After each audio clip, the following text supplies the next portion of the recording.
In this video, we're going to break down a complete Pong game built with Arduino and an OLED display. Let's begin with the setup. At the top of the code, we include two essential libraries, Adafruit-GFX and Adafruit-SSD1306. These handle all the graphics and communication with the OLED screen. Right after that, we define constants, things like the screen width and height, the size of the paddles and the ball, how fast they move, and which Arduino pins are connected to the up and down buttons. These constants help us write cleaner, more maintainable code. For example, if we want to change the speed of the ball later, we just change one value. No need to search through the entire code. Then we define two simple structs. The first one is position, which stores X and Y coordinates. We use this for the position of both paddles and the ball. The second is score, which simply keeps track of how many points each player has. Now we move into the object-oriented part of the program, starting with the player class. Each player is represented as an object. The class keeps track of the paddles, position, size, and how many pixels it should move per step. The draw method simply renders the paddle as a rectangle on the screen using fillRect. The move method updates the paddle's vertical position when buttons are pressed. It checks boundaries to make sure the paddle doesn't move off screen. What's interesting is the Move AI method. This is the simple artificial intelligence that controls player 2. It compares the paddle's vertical center to the ball's Y position and moves up or down accordingly.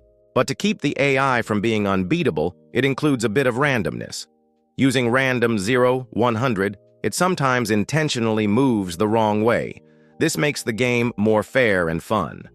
Now let's look at the ball class. This class stores the ball's position, size, and speed, both horizontal and vertical. The MoveIt method updates the ball's X and Y coordinates based on its direction and speed. If it hits the top or bottom edge of the screen, it bounces back by reversing its Y direction. The check-call method detects collisions between the ball and the paddles. If the ball touches either paddle, we reverse its horizontal direction. The reset function recenters the ball in the middle of the screen and sets the initial direction based on which player just scored. Finally, the is out left and is out right functions tell us when the ball goes off screen, so we can update the score. Outside the classes, we have a few utility functions. Draw score prints the current score at the top of the screen. Draw game draws the dotted line in the center like a net and then calls the score drawing function.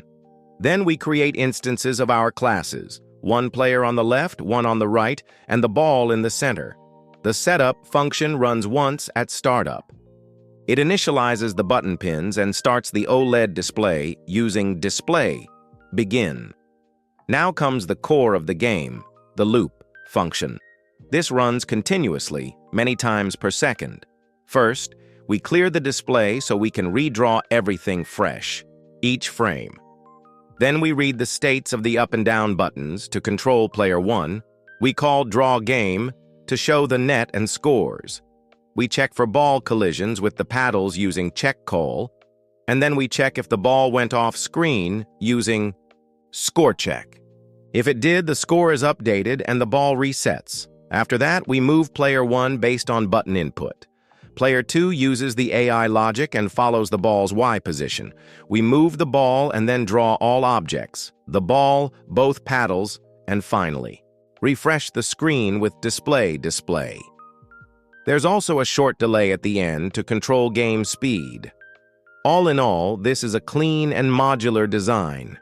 It shows how object-oriented programming works in Arduino, how to structure game logic, and how to create basic AI. You can easily expand this by adding sound effects with a buzzer, increasing difficulty over time, or even adding multiplayer over serial or Bluetooth. If you're new to Arduino, this is a great hands-on way to understand game loops, screen rendering, and simple physics. Thanks for watching, and if you want the full source code, you'll find it linked below. Let me know in the comments what you'd add to your version.